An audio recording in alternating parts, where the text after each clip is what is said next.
Golding used a pig to stand for the corruption and evil of man, the choice to be primitive. Critics of the novel Lord of the Flies have called the book dark, depressing, and untrue. But looking at our society today, was Golding's view that unrealistic? I would walk down to 2nd and Burrard, test drive an Aston Martin, and never bring it back. I don't know. I'd get some nice cars. Yeah? Yeah. Maybe go to the bank. I'd go to Tiffany's and take some of the things I like. I'd probably I'd steal a jet plane. Well, probably I wouldn't start putting money in the meter.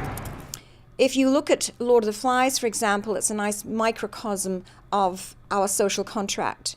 You have someone like Jack who wants to take absolute control, and he is the ethical and psychological egoist. He doesn't necessarily want to hurt other people, but in gaining control and maintaining control, he does so. Now you look at Roger, he's an example of the pathological case, the person who likes to hurt people just for the sake of it. And then you have Ralph, who is every man. He is us.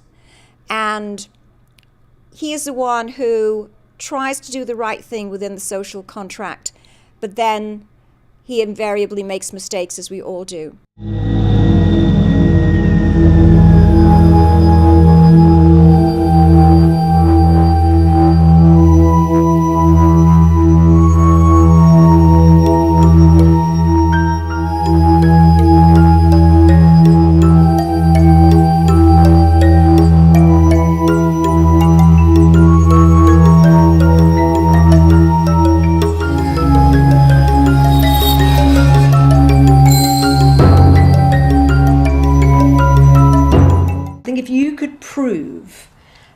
Man is basically sinful or capable of no, I don't even know whether it's capable of doing sin, doing wrong, doing evil.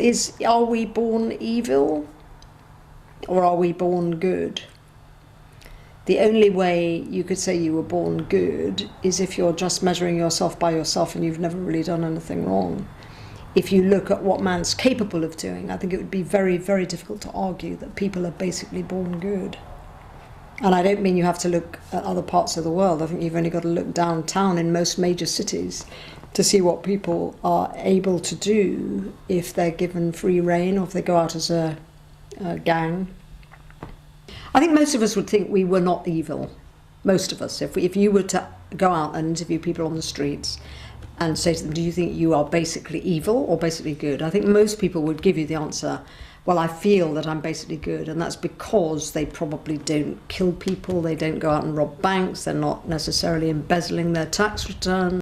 Are we simply people who wander around thinking that the good deeds that we do justify our wicked tendencies? I think you've only got to look around the world and see what man is actually capable of doing to recognise that given certain freedoms and left unrestricted, people can do some awful, awful things.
Just like how without suffering there can be no compassion, perhaps without evil there can be no good. It's just like Donald Miller said. I do buy the idea we are flawed, that there is something in us that is broken. I think it is easier to do bad things than good things. And there is something in that basic fact, some little clue to the meaning of the universe.